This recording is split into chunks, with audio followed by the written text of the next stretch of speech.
یہ مدین کے لوگ جہاں رہتے تھے، مدین کا جو قبیلہ تھا، وہ لوگ شعیب علیہ السلام کا قبیلہ وہ یہاں رہتے تھے. یہاں اس بورڈ پہ لکھا بھی ہے کہ اٹ از اے نابٹینین سٹی کاروڈ آنٹو راکی فرونٹس. یہ انہوں نے پہاڑوں میں گھر بنائے ہوئے تھے، اور یہاں تقریباً 16 مقبرے بھی ہیں. یہاں ان کے 16 مقبرے ہیں ساتھ ساتھ، similar to the antiques of Al-Hajr city dating back to the 2nd millennium.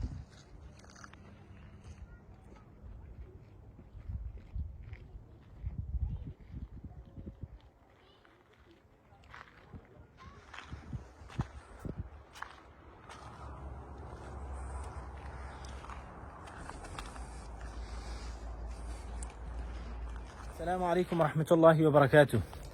آج جس جگہ ہم آئے ہیں اسے مدین کے نام سے یہ معروف ہے. مدین جس کا تذکرہ اللہ سبحانہ و تعالی نے قرآن میں بھی کیا ہے. وَإِلَى مَدْيَنَ أَخَاهُمْ شُعَيْبًا قَالَ يَا قَوْمِ اعْبُدُوا اللَّهَ مَا لَكُم مِّنْ إِلَٰهٍ غَيْرُهُ وَلَا تَنقُصُوا الْمِكْيَالَ وَالْمِيزَانَ إِنِّي أَرَاكُمْ بِخَيْرٍ وَإِنِّي أَخَافُ عَلَيْكُمْ عَذَابَ يَوْمٍ مُحِيطٍ. شعیب علیہ السلام ان لوگوں کے پاس بھیجے گئے تھے جو یہاں کے رہائشی تھے. یہاں جو لوگ رہتے تھے یہ پہاڑوں کے اندر گھر بنایا کرتے تھے. جیسے کہ یہاں نظر آ رہا ہے، یہ سارے گھر پہاڑوں کے اندر بنائے گئے ہیں.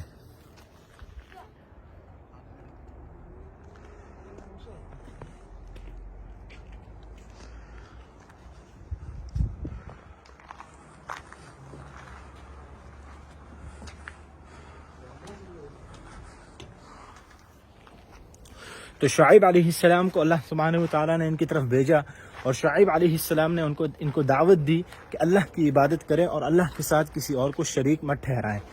یہ عبادت کیا کرتے تھے، ایک قسم کا درخت تھا ایکا، جس کا ذکر قرآن میں اللہ سبحانہ و تعالیٰ نے کیا ہے. تو یہ اس کی عبادت کیا کرتے تھے اور اللہ سبحانہ و تعالیٰ کے ساتھ شرک کیا کرتے تھے. تو شعیب علیہ السلام نے ان کو بہت سمجھانے کی کوشش کی کہ اس طرح نہ کریں، صرف اللہ کی عبادت کریں اور شرک سے اپنے آپ کو بچائیں. انہوں نے ان کی بات نہ مانی. دوسرا گناہ جو یہ کیا کرتے تھے، یہ لوگ مکیال اور میزان، جو وزن، جب کسی سے کچھ لیتے تھے تو پورا کا پورا حساب کیا کرتے تھے، لیکن جب دینے پہ آتے تھے تو اوروں کے حق کو کھا جاتے تھے، اوروں کو ان کا حق نہیں دیا کرتے تھے. تو شعیب علیہ السلام نے انہیں سمجھایا کہ وَلَا تَنْقُصُوا الْمِكْيَالَ وَالْمِيزَانَ، کہ ناپ تول میں آپ کمی نہ کیا کریں اور لوگوں کے ساتھ اس طرح ظلم نہ کیا کریں. تیسرا جو گناہ جس میں یہ لوگ مبتلا تھے اور کیا کرتے تھے کثرت سے، وہ یہ کہ جو بھی ان کے شہر سے باہر علاقوں سے جب گزرتا تو یہ جو ہے راستے میں بیٹھ کے یہ ان کے مال، ان کے حقوق، ان کی جائیداد سب جو ہے وہ اس کو کھا جاتے تھے. شعیب علیہ السلام نے بہت سمجھانے کی کوشش کی، لیکن جب یہ نہ سمجھے اور بجائے یہ کہ سننے کے، یہ شعیب علیہ السلام کو اذیت پہنچانے لگے اور شعیب علیہ السلام سے کہنے لگے کہ یا تو آپ، جو لوگ آپ کے ساتھ شامل ہو گئے ہیں، جو چند لوگ آپ علیہ السلام کے ساتھ شامل ہو گئے تھے، یا تو وہ ہمارے دین میں دوبارہ داخل ہو جائے، یا تو آپ ہمارے اس علاقے سے چلے جائیں. کیا آپ کو کیا لگتا ہے اصلاتک تأمرک ان نترک ما یعبد آباؤنا او ان نفعل فی اموالنا ما نشاء، کہ آپ کی یہ جو عبادت ہے، کہ آپ کیا سمجھتے ہیں کہ اس عبادت کی وجہ سے، اور یہ آپ ہمیں اس بات کا حکم دے رہے ہیں کہ ہم جو ہیں اپنے آباء اور اجداد، جو ہمارے ماں باپ جن چیزوں کی عبادت کیا کرتے تھے، کہ ہم وہ چھوڑ دیں اور آپ کی بات مان لیں. اور دوسرا یہ کہ آپ کیا یہ سمجھتے ہیں کہ ہم اپنے اموال کو، اپنے تجارت کو تمہارے طریقے سے کریں، کہ اگر اس طرح ہم کریں گے تو اس میں ہم خسارے میں آ جائیں گے. لیکن یہ مذاق اڑانے کے طور پہ وہ کہنے لگے آپ تو بڑے عقل مند ہیں، بڑے ہوشیار ہیں، آپ ہی سب کچھ سمجھتے ہیں. جس کے آج کل بھی بعض لوگ کرتے ہیں کہ جب آپ ان کو سمجھانے کی کوشش کرتے ہیں، اللہ اور اللہ کے رسول کا دین بتانے کی، سمجھانے کی کوشش کرتے ہیں، حلال پہ چلانے کی کوشش کرتے ہیں، حرام سے دور رکھنے کی کوشش کرتے ہیں انہیں، تو وہ کہتے ہیں کہ بھئی کیا آپ ہی بس سب کچھ سمجھتے ہیں، ہم تو کچھ نہیں سمجھتے. تو یہ مذاق کے طور پہ وہ کہتے ہیں، مذاق اڑاتے ہیں. اسی طریقے سے شعیب علیہ السلام کے قوم نے بھی مذاق اڑایا شعیب علیہ السلام کا، کہ کیا آپ یہ سمجھتے ہیں کہ ہم تجارت اور سب کچھ آپ کے کہنے کے مطابق کریں. پھر ساتھ ساتھ وہ یہ بھی کہنے لگے کہ آپ اس طرح کریں کہ ہمیں چھوڑ دے اپنے حال پر، اور آپ جو یہ دعویٰ کرتے ہیں کہ اللہ عذاب بھیج دے گا اور ہم پر عذاب اترے گا وغیرہ، تو آپ دعا کریں اللہ سے اور کہیں اللہ سے کہ ہم پہ آسمان سے عذاب برسائے، آسمان سے کوئی یعنی ایسا عذاب آئے جو آسمان سے ہو۔ تو ابن کثیر رحمہ اللہ نے تفسیر ابن کثیر میں لکھا ہے کہ جب شعیب علیہ السلام جب تنگ آ گئے اور مایوس ہو گئے کہ یہ بات ماننے والے نہیں ہیں، تو انہوں نے اللہ تعالیٰ کی طرف رجوع کیا اور اللہ تعالیٰ سے دعا مانگی اور اپنے قوم سے کہنے لگے کہ میں آپ کو آپ کی حالت پہ چھوڑتا ہوں، میں بھی دیکھتا ہوں کہ کون سچ، آپ بھی دیکھ لو گے، میں بھی دیکھ رہا ہوں کہ کون حقیقت پر ہے، کون سچا ہے اور کون جھوٹا ہے۔ تو جب تھوڑا ہی عرصہ گزرا تھا اور شعیب علیہ السلام وہاں سے چلے گئے، تو ان لوگوں پر اللہ تعالیٰ نے 3 قسم کے عذاب نازل کیے۔ پہلا عذاب ان پہ یہ آیا کہ زمین جو ہے اللہ تعالیٰ نے ان پہ گرم کر دیا اور پانی ختم ہو گیا اور ہوائیں بند ہو گئی، تو اللہ سبحانہ و تعالیٰ نے پانی روک لیا اور شدید گرمی تھی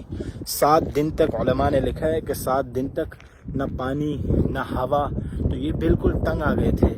باہر نکلتے تھے کہ کوئی ہوا لگے، کوئی پانی ملے پینے کو۔ لیکن جب 7 دن اس طرح گزرے تو اللہ تعالیٰ نے ایک بادل بھیجا، کافی دور ایک بادل ان کو نظر آیا، تو یہ اس امید میں کہ بارش نازل ہوگی اس بادل سے، تو یہ وہاں بھاگنے لگے، دوڑنے لگے اور اس کے سائے کے نیچے بیٹھنے لگے کہ دھوپ سے بھی تھوڑا سایہ ان کو مل جائے گا۔ لیکن اللہ سبحانہ و تعالیٰ نے بجائے اس کے کہ اس سے پانی نازل فرمائے، اللہ سبحانہ و تعالیٰ نے ان پہ آگ برسایا، چنگاریاں برسائی آگ کی، تو وہ بعض تو اس طرح ہلاک ہو گئے۔ یہ ایک قسم کا عذاب تھا جو ان پہ نازل ہوا۔ دوسرا قسم کا عذاب جو اللہ سبحانہ و تعالیٰ نے ان پہ نازل کیا وہ یہ کہ اللہ تعالیٰ نے زمین کو حکم دیا اور زمین ہلنے لگی، اگرچہ یہ پہاڑوں میں انہوں نے گھر بنائے ہوئے تھے، جتنا مضبوط، ان کو اس پہ بڑا گھمنڈ تھا اور فخر تھا اور یہ سوچتے تھے کہ پہاڑوں میں ہمیں کوئی نقصان نہیں پہنچا سکتا، لیکن جب اللہ تعالیٰ نے اپنا عذاب بھیجا تو زمین کو حکم ہوا، زمین ہلنے لگی اور کئی دن تک زمین ہلتی رہی اور اس طریقے سے بہت سے اس طرح ہلاک ہو گئے۔ تیسرا قسم کا عذاب جو ان پہ نازل ہوا وہ یہ کہ ایک چیخ بہت تیز آواز کے ساتھ اللہ تعالیٰ نے ان پہ ایک آواز کی صورت میں ان پہ عذاب نازل فرمایا اور ان کے کلیجے اس سے پھٹ گئے۔ تو اس طریقے سے اس قوم پہ اللہ تعالیٰ نے عذاب نازل کیا تھا، اور یہ جو قصے ہیں، یہ جو واقعات ہیں قرآن میں اللہ تعالیٰ نے ان کا ذکر کیا ہے یا رسول اللہ صلی اللہ علیہ وسلم نے احادیث میں ان کا ذکر کیا ہے، تو یہ عبرت، ان سے سبق سیکھنے کے لیے۔ اور یہ اس قوم کا بھی ذکر جو اللہ تعالیٰ نے کیا ہے، شعیب علیہ السلام ان سے فرمایا کرتے تھے کہ اپنے سے پہلے کے جو لوگ ہیں، جو لوط علیہ السلام کا جو قبیلہ تھا، تو وہ آپ سے چند عرصے پہلے ہی گزرے ہیں، تھوڑا عرصہ پہلے گزرے ہیں، اور اللہ تعالیٰ نے ان پہ بھی عذاب نازل کیا جب وہ بغاوت پہ اتر آئے۔ تو آپ ان کے راستے پہ نہ چلیں اور اللہ کی عبادت کریں، گناہوں سے اپنے آپ کو بچائیں، لیکن وہ نہ مانے تو اللہ تعالیٰ نے ان پہ بھی عذاب نازل کر لیا۔ ہمیں بھی ان سے عبرت حاصل کرنی چاہیے، ان سے سبق حاصل کرنا چاہیے۔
یہ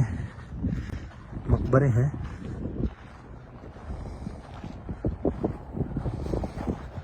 یہ والا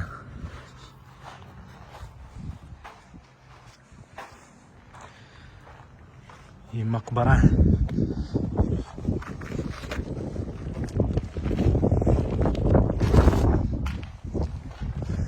پہاڑوں میں بنایا گیا ہے.